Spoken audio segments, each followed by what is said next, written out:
আচ্ছা আমার বেড়ায়নি কেন জানিনি সত্যি। এত বড় হয়ে গেছি, বিয়ে হয়ে গেছে, তাও কেন এখনো বেড়ায়নি বলা দেখিনি। দেখো তোমরাই দেখে ভালো করে বলো, বেরিয়েছে বলো? বেড়ায়নি এখনো,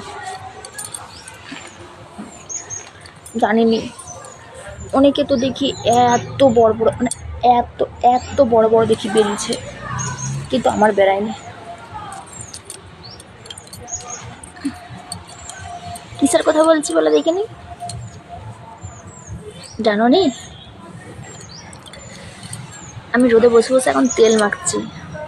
রান্না বান্না হয়ে গেছে, রান্না বান্না করে, আর আজকে প্রচণ্ড কুয়াশা হয়েছে, তো সকাল থেকে রোদকে আসতে একটু কোনো টাইম পাইনি, তাই জন্য ভাবলাম যে এখন একটু এসি ছাদে।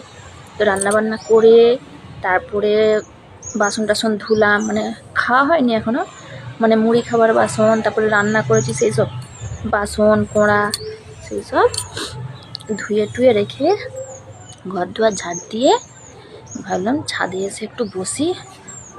তো পাগুলোনে একটু তেল মাখি, দেখো পাগুলো চকচক করছে। পাগুলো সেই কেমন সেই সাপের যে সেই গাগুলো হয় না, সে ছোবলা ছোলা ছোলা, সেরকম আমার পাগুলো দেখো। এই যে এইগুলো কেন জানি না এরকম না, আমার ঠাকুমার, বুঝতে পারছো, আমার ঠাকুমার পাগুলো মানে আমার থেকেও বেশি, সেই জন্য সেই কাটা কাটা সেই দাগ দাগ দাগ দাগ চাকা চাকা দাগ দাগ হয় না, সেই রকম টাইপের।